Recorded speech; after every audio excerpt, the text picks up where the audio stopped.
L'entrée dans le Kilongo commence toujours par une séance de prière.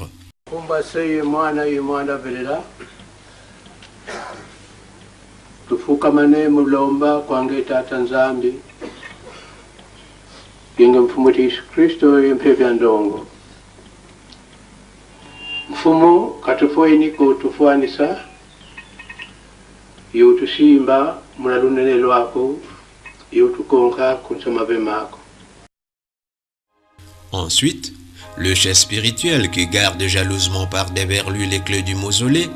frappe discrètement à la porte et murmure une phrase inaudible dont il est le seul à détenir le secret. Puis, il s'introduit d'abord seul dans le mausolée et s'y isole pendant quelques minutes,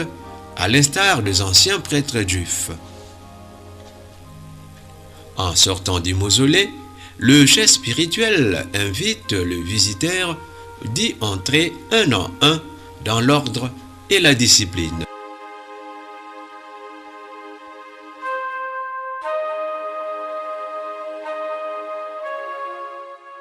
Que trouvait-on dans le mausolée de Simon Kimbangu? Dans le mausolée de Simon Kimbangu, on y trouve gardé son corps intact ayant échappé à la corruption malgré 9 années restées sous terre. Ce corps est gardé jalousement dans un précieux sarcophage scellé. Le dit sarcophage n'est pas descendu dans le puits, mais surélevé sur une chapelle somptueusement fleurie. Le sarcophage étant surélevé, 3 petites marches permettent aux visiteurs d'y accéder en vue de s'incliner devant le corps de Simon Kimbangu. Puis, les visiteurs se retirent respectueusement à reculons devant le corps de Simon Kimbangu.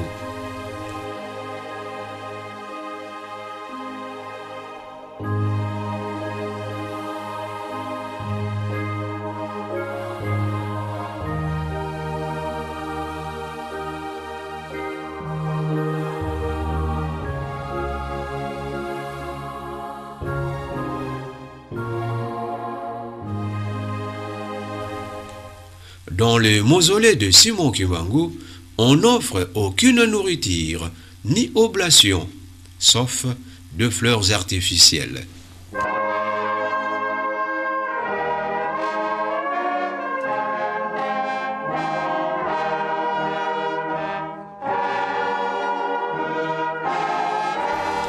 De tous les mausolées se trouvant dans l'enclos,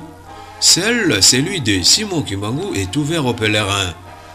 En d'autres termes, les pèlerins peuvent y pénétrer et toucher les sarcophages contenant son corps.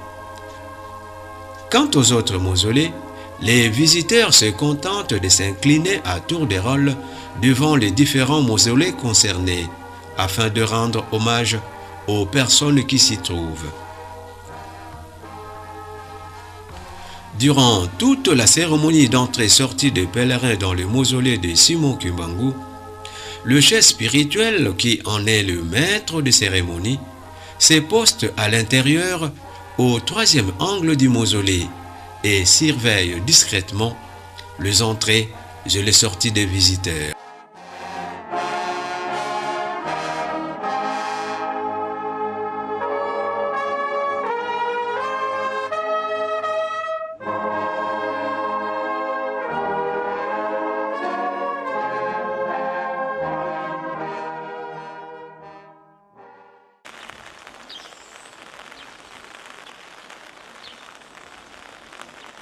Aujourd'hui encore,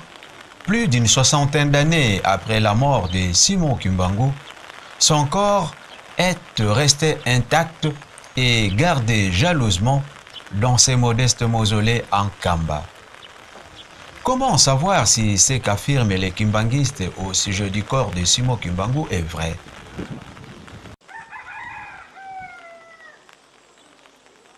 Est-il possible à un corps humain qui n'a point subi de traitement chimique puisse échapper à la corruption plus d'une 50aine d'années après sa mort? Monsieur Willy Nkunga, ancien séminariste catholique, s'est posé aussi les mêmes interrogations, jusqu'au jour où son éminence Salomon Dialunga Nakiangani, le deuxième chef spirituel de l'église kimbanguiste, lui autorisa de voir et de toucher les 10 corps. Kenanga na kamba yango place nkena ko senga ke na mona nzoto ya Simon Kimbangu na bike bino bakimbangisi nazo yoka nzoto na ye polate est que papa na ko mona yango le loba moko loba kinanga lobi wana yo lisusu le moko maneti Thomas nani disciple encore na biso Jésus Christ ngabi papa e uzala malamu soki na moni yango puisque le kola ye papa nazo bana na koma et uzala malamu soki na komi yango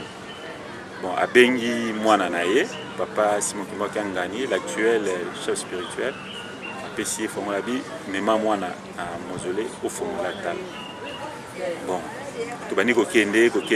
ba avant ko koma ti wana na koma ki vraiment impatient ba tozo ko ya ko pesa mbote pa ya papa mais ti sukanango to komi liboso mausolée fokami ye papa Simon Kimbangu Ngani akoti mais awumela ki mingi sukanango ayikobenga ngai to koti ndeke ya kofukama ndenge bakendaka na mati et alobi na lobi papa na mona sikoyo bon ya lobi pona ke kuta pour ba fleurs ezaki bele mais na moni ba fleurs eza dégagé ayipsinga simba donc a bouger na kota liboso couvercle et fongwami abina ngai na kotindika yo bendaka malembi yo simba kaka ngana bana kotindika yango a pousser place na kenda komona nzoto ya oyo babengi Simon Kimbangu bien que tango liboso cercle fongwami eloko liboso sama ina nzoto na ngai na komi na koti en transe na komi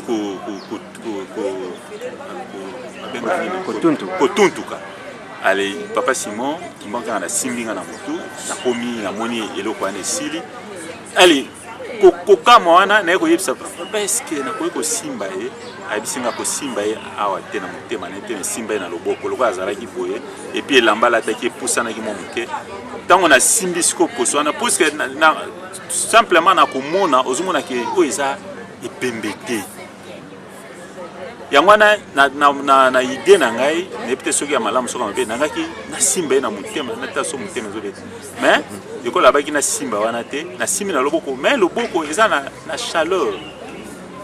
net mutazo vivre et puis aspect na yozo mona ke soki balongoli kaka cercueil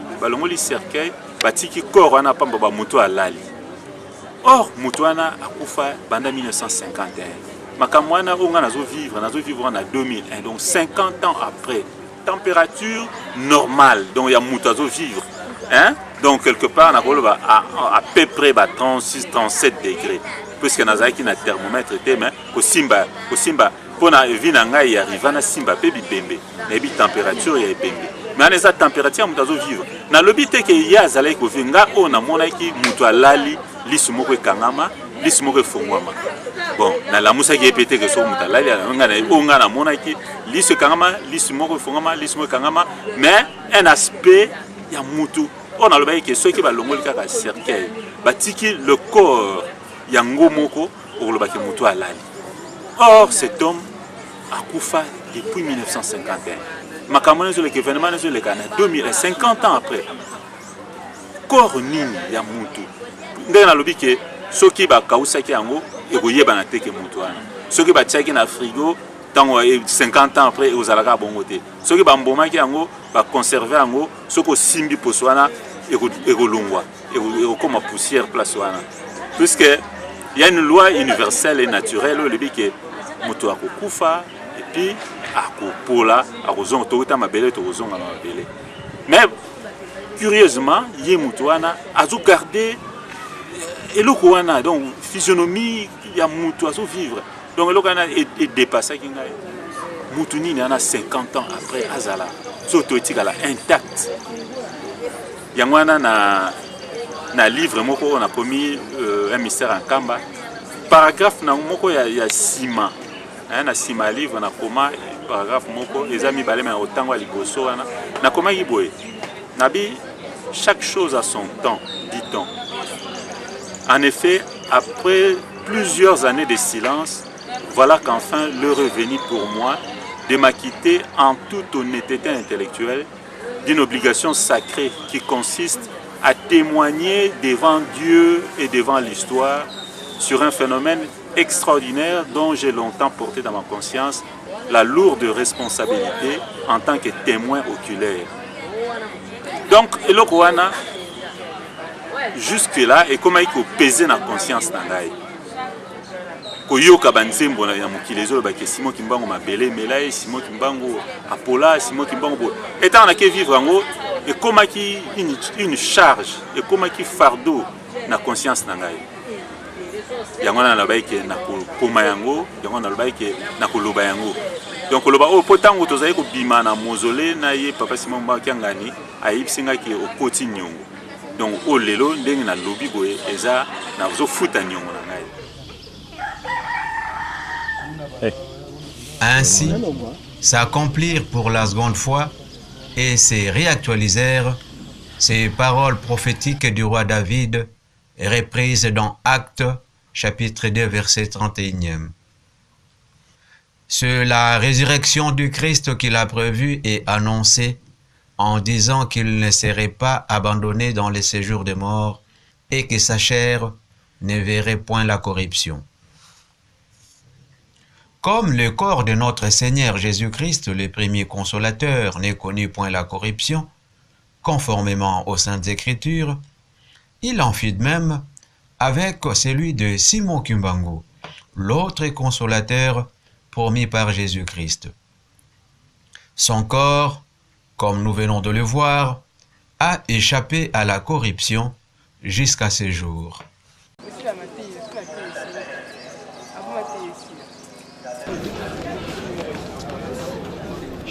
Lorsque le Kilongo est fermé au public, il est recommandé aux pèlerins d'aller prier en dehors de l'enclos du mausolée, à l'endroit consacré. Là, les fidèles peuvent prier à n'importe quelle heure de la journée ou même de la nuit. Il est recommandé de prier en sourdine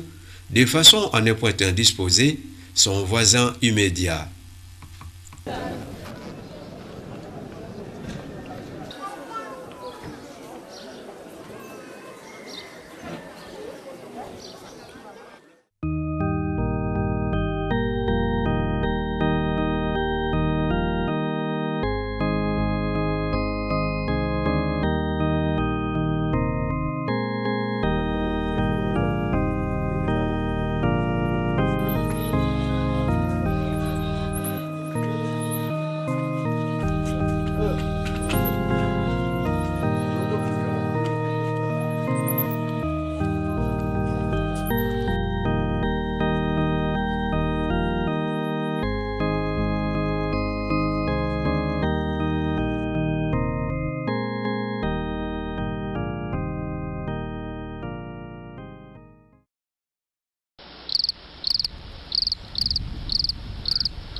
Nkamba s'endort, mais pas pour longtemps.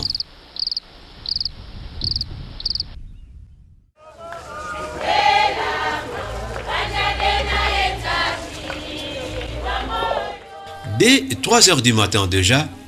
Nkamba se réveille au rythme de la procession effectuée par le chantre de la chorale Yeluselemi. Cette procession consiste pour les fidèles à faire le tour du temple et du mausolée à 3 reprises dans le sens de la marche des aiguilles d'une montre.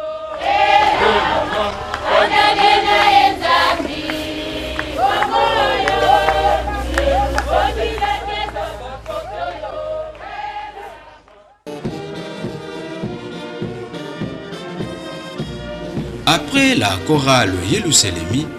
viendra le tour de la fanfare kimbanguiste à prendre le relais de la procession, suivi du groupe de flûtistes kimbanguistes et de quelques fidèles qui le désirent.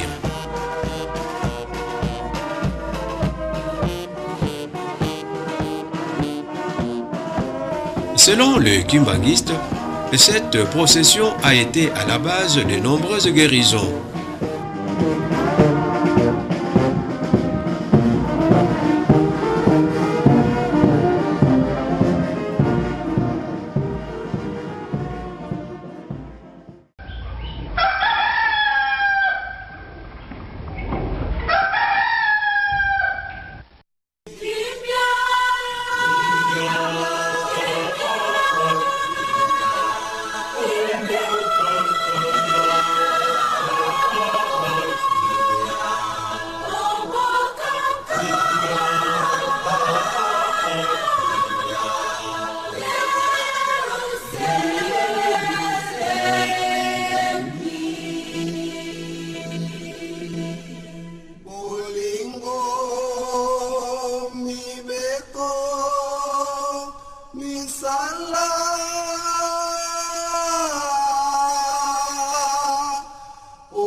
Soki otangika na passage na tangi na se kuna po totangaki yango te kuna balobi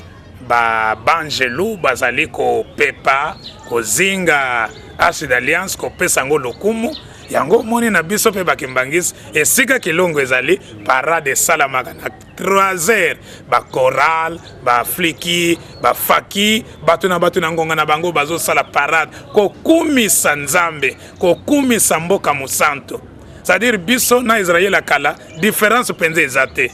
bilembo nyonso ezalaki kuna yango pe ezali na biso yango zoko mona banzembo pona lokumu na nzambe aliaka esengo aliaka lokumu soko tane memba somba lobi kumisa nzambe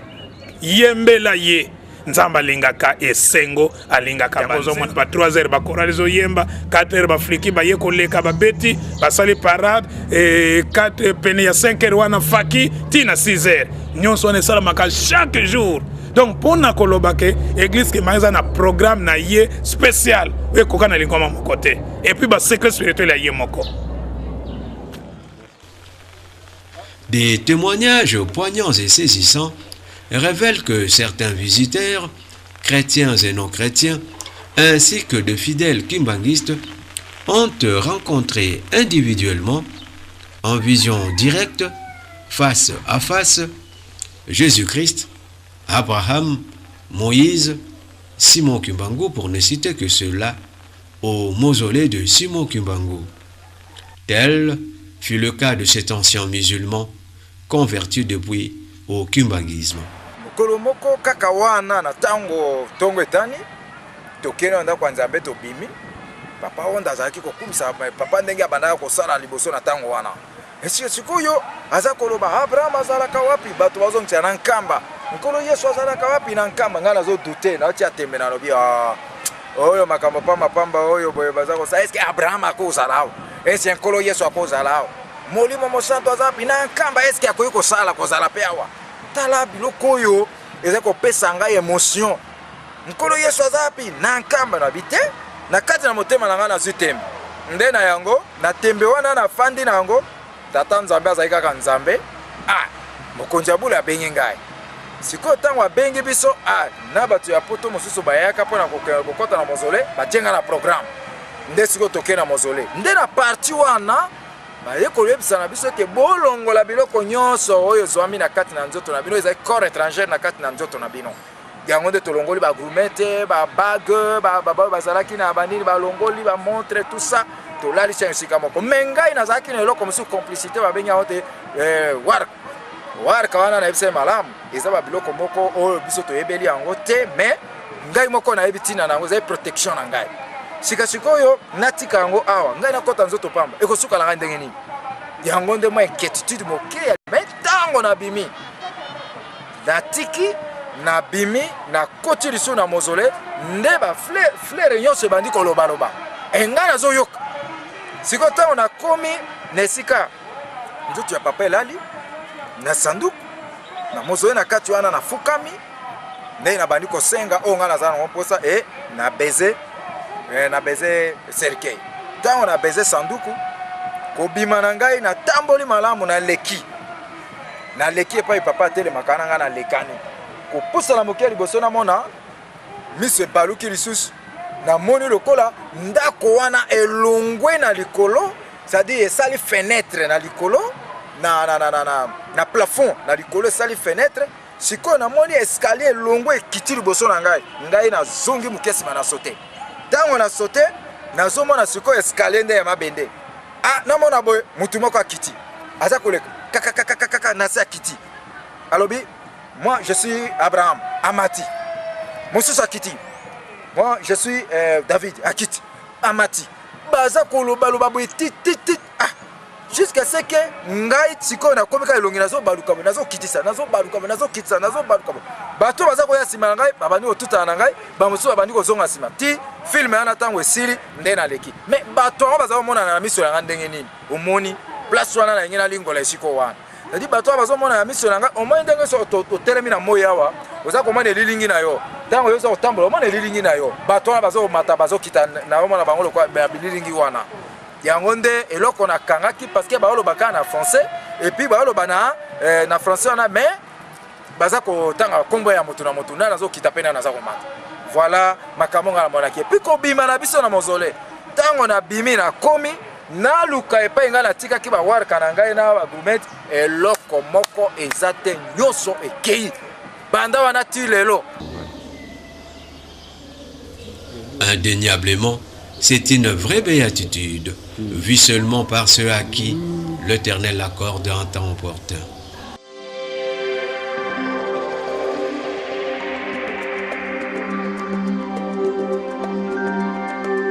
Mais que représente donc le Kilongo dans la foi kimbanguiste?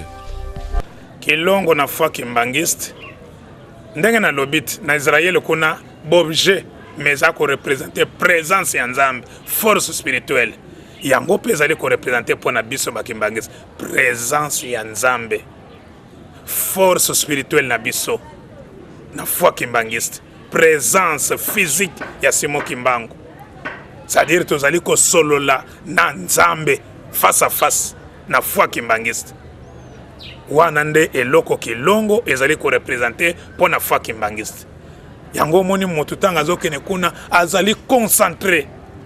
Azokene na loyengete kuna bakotaka na concentration ya kosakana te la plus totale. Po eto yebi ko azokene kokuta na Nzambe. Yango moni même ban Israël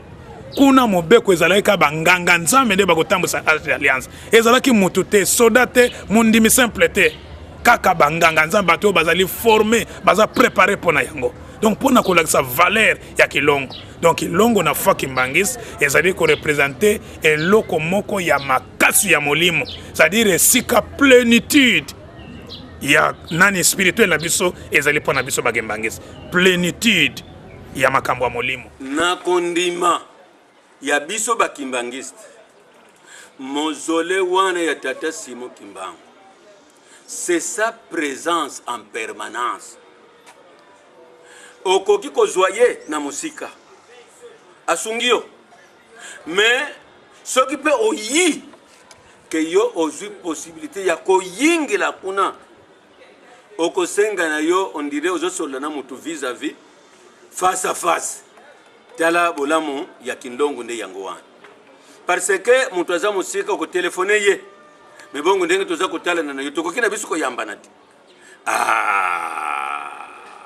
kuna nde po ba question mosusu okozwa ngo ba solution sur place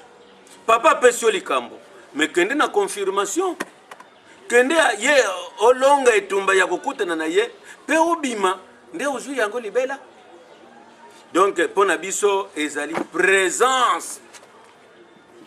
présence périchorétique, c'est-à-dire ya tata na mwana pe molimo mosantu na mbala moko. Donc ezali esika okuzwila manso masengeli po na vina yo.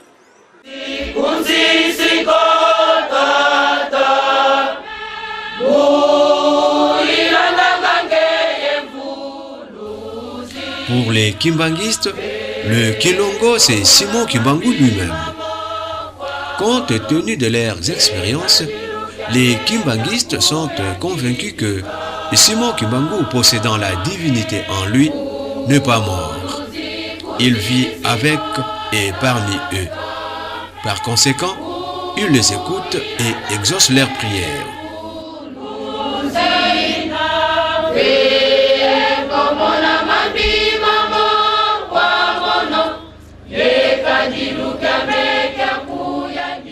Pour les kimbanguistes, le Kilongo, c'est le symbole de la visitation de la divine Sainte Trinité sur terre. Cela où trône d'une manière permanente Dieu sous ses trois formes, Père,